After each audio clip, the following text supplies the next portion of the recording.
Bonjour, bienvenue à Stéphane Design Magazine. Ici Stéphanie Lévesque, designer d'intérieur et consultante en projet résidentiel. Qu'est-ce que ça fait une consultante en projet résidentiel? Ça vous guide, ça vous informe, ça vous conseille sur tous les produits, services et matériaux en design d'intérieur. Dans le but de faire de meilleurs choix et de vivre une rénovation ou une construction neuve en toute sérénité. Je suis présentement chez Seragret, boutique à Québec située sur Saint-Sacrement, et on va parler de tuiles et carreaux. Avez-vous remarqué que j'ai utilisé le terme tuiles et carreaux et non céramique qu'on met à toutes les sauces? On devrait dire tuiles de céramique ou tuiles de porcelaine. Les carreaux sont vraiment faits d'argile. Par contre, la tuile de porcelaine a vraiment des fines pigmentations à l'intérieur qui fait que lors de la cuisson, notre imprimé, l'émail, vient prendre la même couleur que la pâte qu'on retrouve ici. Regardez, on a vraiment une teinte un peu plus grisante et le biscuit a pris la même teinte.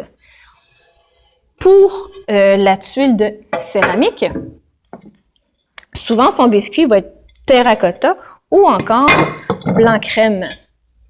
Alors vous voyez, on a l'imprimé, l'émail sur le dessus et pas la même couleur que son biscuit à l'intérieur.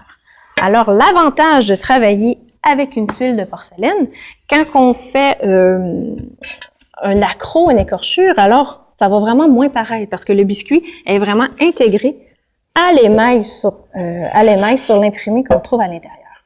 Alors, quand que je dis l'émail, c'est ça, c'est vraiment l'imprimé de la céramique. À défaut de l'émail dentaire de l'humain, qui est la partie la plus dure de notre corps, l'émail de la céramique est vraiment la partie la plus fragile. Alors, l'avantage de travailler avec une porcelaine. Par contre, les porcelaines, on va avoir des imprimés, des dessins plus pierre, imitation terre, d'ardoise. Regardez ici, là, on va avoir une...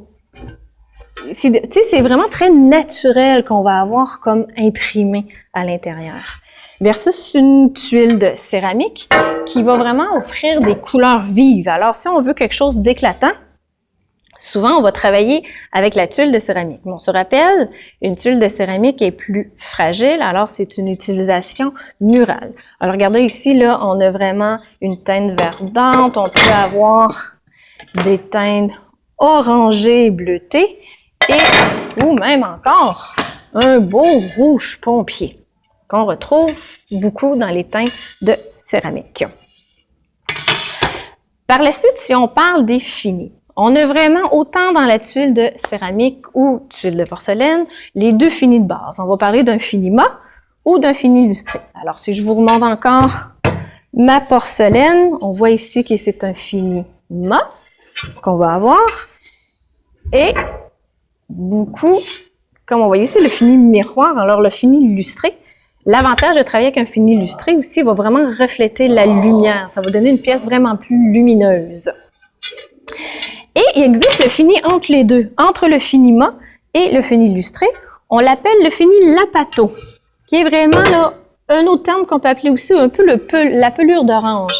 Alors j'essaie, voyez-vous, j'espère que vous voyez un petit peu avec ma caméra, c'est un peu un fini pelure d'orange qu'on va avoir.